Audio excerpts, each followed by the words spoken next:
আমি ওদের পাতা ফাঁদে পা দেব না। ওরা চাচ্ছে কি জানেন, যে আমি কোথাও না কোথাও একটা গন্ডগোল করি। একটি চক্র চাচ্ছে কোনোভাবে হলে, যে কোনোভাবেই হোক, একটা বিশেষ দলকে ক্ষমতা নেওয়ার জন্য, যদি না পারে নির্বাচন ভোটন করার জন্য। আমাদের ইমান আছে, ইমানে বিশ্বাস করি আমরা, আল্লাহ বিশ্বাস করি, কথা বিশ্বাস করি, তার ধর্ম আমরা বিশ্বাস করি। সুতরাং মিথ্যা কথা আমরা বলিও না, বলতে চাইও না। নির্বাচনের জন্য মিথ্যা কথা বলতে হবে কেন, কি দরকার আছে? আমি বলবো যে আমি কি করেছি নির্বাচনের জন্য, দেশের জন্য।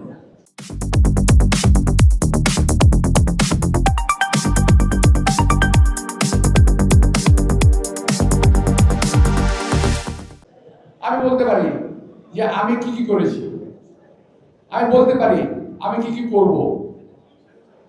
সেই বিএনপি সম্পর্কে, আমার নেতা তারেক রহমান সম্পর্কে, প্রার্থী সম্পর্কে আপনি জঘন্য ভাষায় কথা বলতে থাকেন।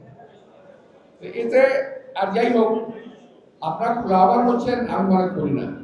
কিছু কিছু ব্যক্তির দ্বারা আপনার প্রভাবিত, যারা এই দেশে থাকে না, এই দেশের স্বাধীনতা সার্বভৌমত্বে বিশ্বাস করে না, যারা বিদেশে থাকে, বিদেশ থেকে কথা বলে, তাদের কথা মতো আপনারা ডায়লগ দেন, বক্তৃতা দেন, কথা বলেন অসভ্য ভাষায়, নোংরা ভাষায়।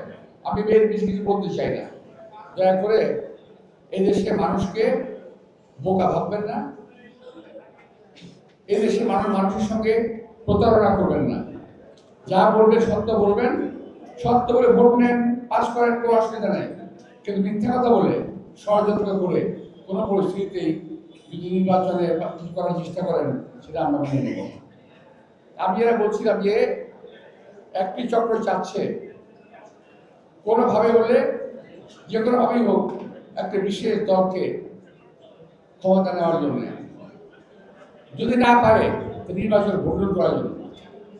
এই দেশের লোক অনেক কষ্টে, অনেক যুদ্ধ করে, অনেক রক্ত দিয়ে 17 বছর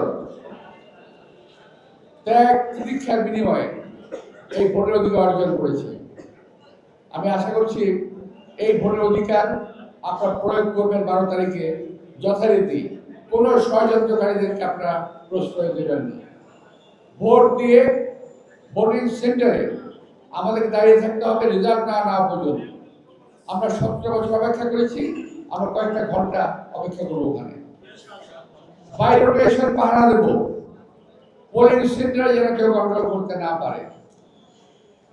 আমরা শুনেছি অনেক রকম প্রক্রিয়া হচ্ছে, সেই প্রক্রিয়ার ফাঁদে আমরা পা দেব না।